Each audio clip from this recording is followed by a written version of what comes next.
And Muppet Treasure Island, it turns out, right? Okay. Okay, anyway. All right, Greg. Hi. Well, let's talk about November. Let's talk about November. Okay. We'll fast forward to Yes. November Yes. and your beautiful star, Courtney Cox. Yes. However, it's impossible to make her look unbeautiful, I know. isn't it? It is. You can't make her look ugly. No, it was really funny. When I cast Courtney in November, I talked to her a lot about ways I wanted to make her look different. Cut 7 inches off her hair, pierce her ears, put her in glasses, give her clothing that makes her body look different when she walks and makes her feel different. So she would act different and kind of abandon her habits of Friends, being on the show Friends. But one of the things was little to no makeup. But just with foundation and a little bit of lipstick, I mean, she still looks gorgeous. You can't beat those cheekbones that she has, really. So it was hard to take that out of Courtney because I think inherently she's just beautiful. But she does look different. Yes, Yes. she does. Yes. Yeah, and that was key, to try to find ways that we could move her away from her role as Monica, and she was very open to that. Like when I met with her at her house, we went down kind of a list of habits that she has or the way that she normally looks, like what makes up her look as Monica and how can we do the opposite. And she was very open to that. She was actually the one that came up with the idea of cutting 7 inches off her hair, almost as a way to purge Friends. Like she was saying, okay, I'm on my hiatus. We're going to do one more season. I'm going to cut my hair off and just go do something totally different. So actually, you did film this before Yes. Friends went off the air. That's right. It was just in a window of time on her hiatus before the last season. That's right. And then it premiered at Sundance 2004. I think the week Friends was taping their last episode, so the timing was almost exact. Now here is an actress who was earning millions of dollars a week, Yes. and she comes to do a nice but inexpensive Yes. little independent That's film. right. Why did she choose your film? Yeah, I think Courtney was interested in doing something radically different. And normally, you look at a lot of the roles she had done, comedic roles, supporting roles in films, and this was a chance for her to do some really challenging material emotionally as an actor, dramatically. And I think, she saw Friends ending and she wanted to try something very different. And we really hit it off in our early meetings, and she liked the challenge of this particular piece of material and the challenge of shooting this material in 15 days, which isn't very long at all.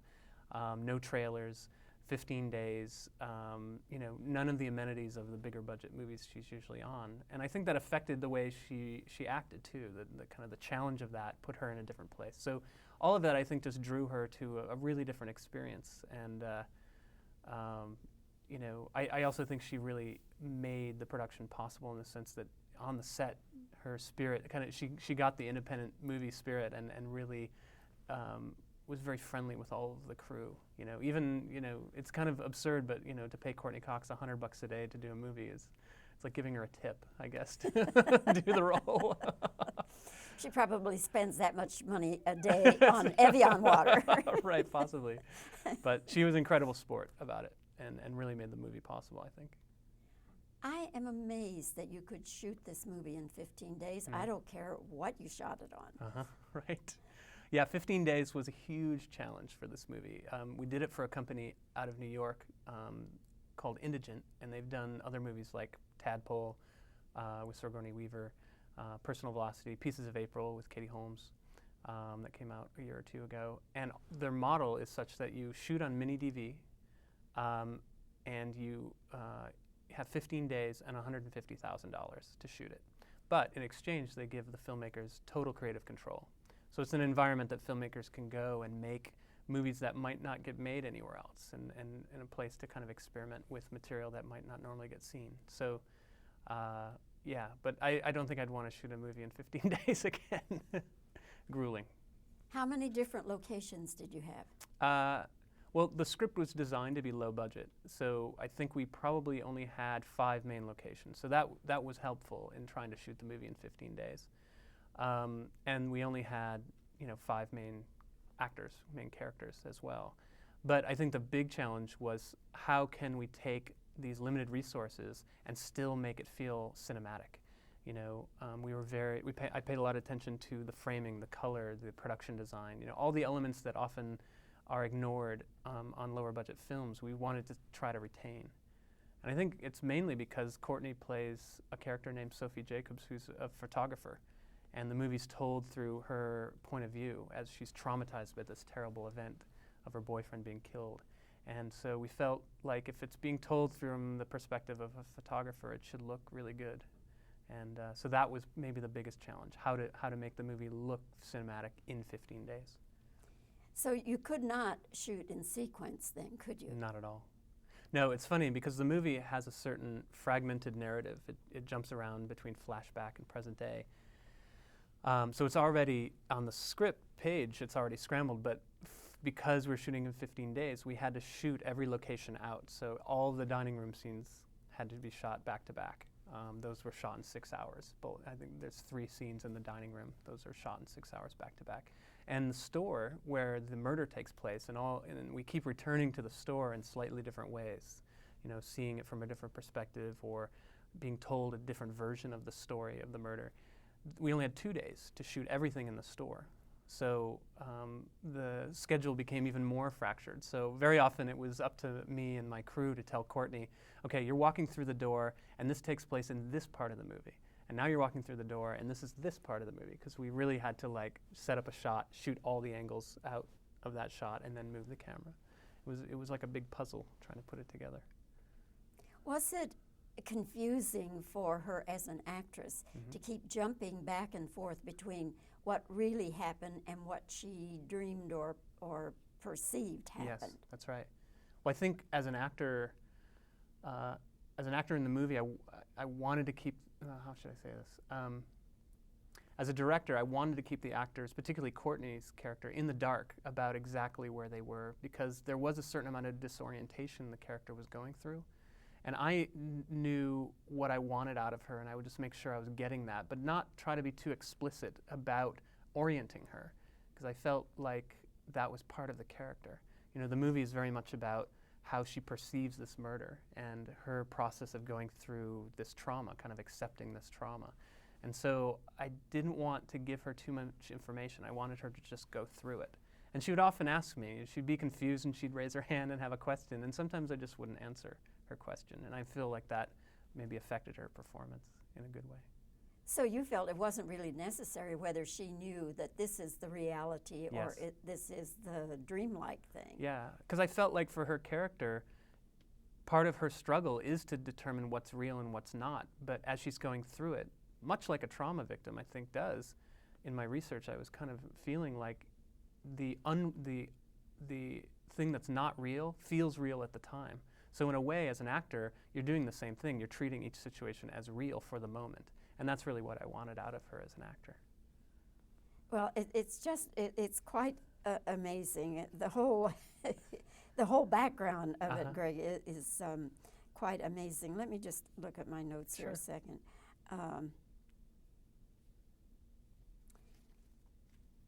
Had you been the writer or even the person to adapt the screenplay, yes, would you have changed anything?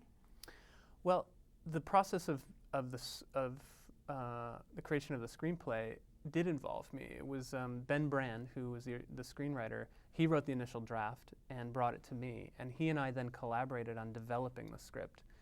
He did the actual writing, but we talked a lot about the themes of the movie, about the look of the movie, about the story of the movie, and particularly Courtney's character.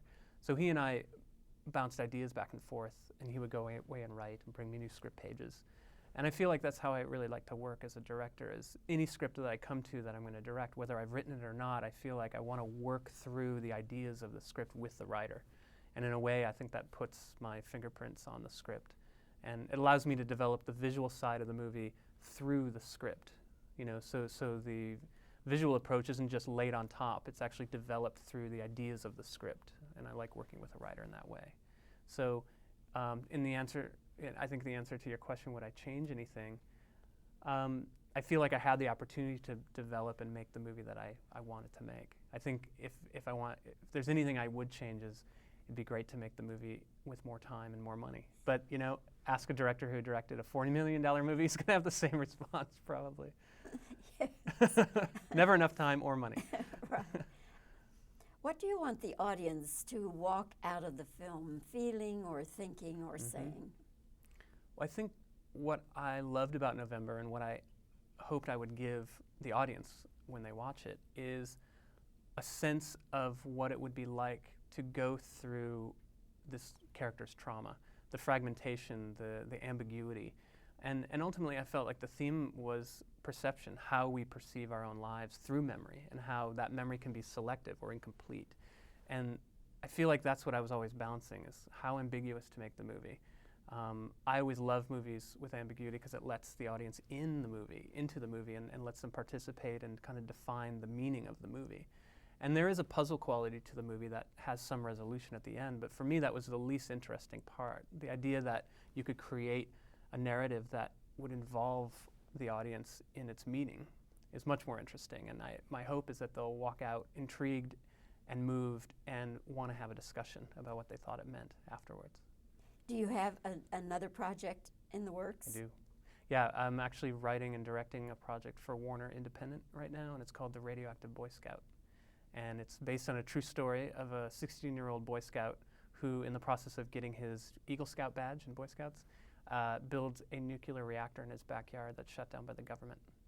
And this was a true story that took place in 1995 in Michigan. So I'm adapting it as a dark comedy. And are you writing it? I am. I'm going to write and direct. Were you ever a Boy Scout? I was, in fact. I feel very personally connected to this particular story because it's Midwest geek culture, as I like to call it. You know, this kid was self-taught in science and electronics and computers, which is very much my background. I was in Boy Scouts, but blew a lot of things up in my chemistry days and was kicked out of the Boy Scouts. And this parallels his story as well. This David Hahn, who is the Boy Scout in question, through his self-taught chemistry, there were many explosions in his basement that led to problems, and also homemade fireworks that he would light off in Boy Scouts that got him in trouble. So it's an interesting story of sort of the perception of an upstanding American boy who's in the Boy Scouts, kind of the symbol of American goodness. And beneath that is this very dangerous project that nobody sees because of this identity they've placed on this upstanding young man. So I think it'll be really interesting to work through. And it's also very personal. So. That sounds very interesting. And when might we see that? Well, I'm going to complete the script by the end of the year, and if all goes well, we'll be in pre-production probably in the first part of next year. So probably at the end of '06, maybe? Maybe, yeah. If we're lucky, I'll come back and see you. Well, I'll look forward to that as well, as one who blew up the chemistry lab one time in high school. Good. You'll relate. I relate very much. That's good. Fortunately, I didn't do any major damage. Right. That's good. Okay, Greg, thanks for coming by. I really enjoyed talking with you, and the very, very best of luck to you with November. Thank you so much for having me. I don't know what I was doing. So you blew but it was a Catholic school run by nuns. Right. And so, of yeah, course. I went to a Catholic high school as well. Okay.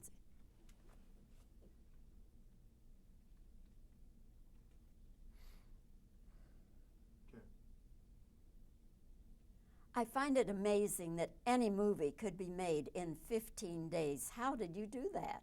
Yeah, that was one of the hugest challenges, I think, is taking the ideas of the movie and trying to cram them into 15 days. Right. Here's Courtney Cox making millions of dollars a week on Friends, and then she signs on for this little independent film made for very little money.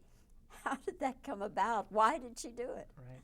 Well, I had met her on another project, and then when we started discussing it, she really loved the role. Okay, I'll ask that again another way. Okay.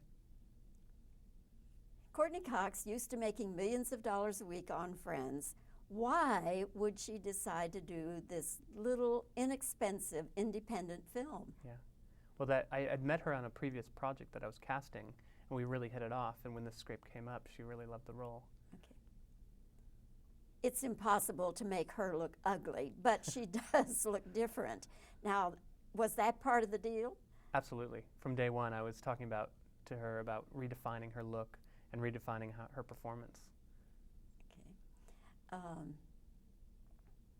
see. How did you film this? what did you film this on? Yeah, this was a project that we did for a company that shoots all on mini DV, which is basically a consumer level format. Okay. See something. Oh, I know.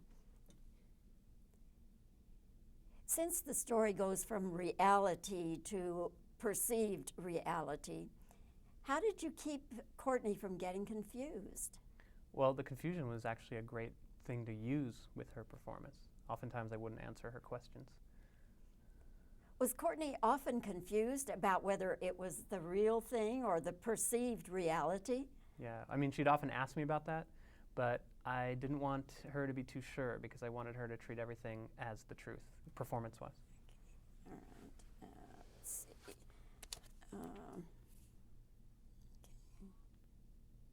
Okay. What would you like the audience to feel or to say when they leave the theater? Yeah. Well, I like the idea that they could be involved in the meaning of the movie and discuss it afterwards over coffee, maybe. If you had been the writer, would you have changed anything? Well, I actually was involved in the development of the script, even though someone else wrote it. So I felt like I got the movie I wanted. Okay, that should do it. Great.